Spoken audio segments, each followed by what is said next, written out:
2 सप्ताह 90टी गुरु निखोज घटना स्थानीय अंचल में आलोड़न सृष्टि करिछि।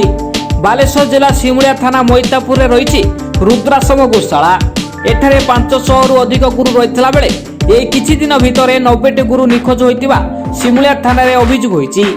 सूचना अनुसार गोशालाटी 4 वर्ष तले गड़ी उठिथिला। समयानुक्रमे गुरुंक संख्या वृद्धि पाउछि। गुरुंक रक्षणाबेक्षण आवश्यक कर्मचारी रहितला बेले 90टी गुरु किभଳି निखोज बा चोरी होई गले से नहीं एबे बड़ प्रश्नवाची सृष्टि होइछि। ए संपर्क रे पूर्वरु गोशाला दायित्व रे थिबा रामानुज रामचंद्र दासंकु पचरा जिबारु सेही गुरुंक निखोज घटना संपर्क रे किछि जानि नथिबा कहिबा सह एबे दायित्व रे थिबा केरल अंचल आसीथिबा जण महिला बुझाबुझी करुथुवा कहिथिले। एही घटना एबे दायित्व रे थिबा महिला कर्मचारी को पचरा जिबारु तांको कहिबा अनुसार 2 सप्ताह भितरे 90टी गुरु निखोज होइतिबा जानिबाकू पाइथिले। परे से सिमुलिया थाना रे अभियोग करिवार आमकू कहिथिबा बेले कैमरा सम्मुखरे न कहिबा पई मना कर देथिले। परे उपरिस्थ अधिकारी को जणाई प्रतिक्रिया देबाकू कहिथिले। अन्यपटे एही विषय रे सिमुलिया थाना अधिकारी को पचारिबारु तदंत जारी रहिथिबा सूचना देथिले।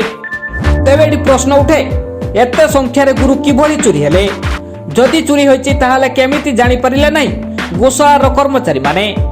यह एक संवेदनशील घटना होइतिबारु पुंखानुपुंखर तदंत कले सत्य घटना सामना को आसी पारिबो बोली बुद्धिजीवी माने मत रखिसंती। Video report Indradhanu news.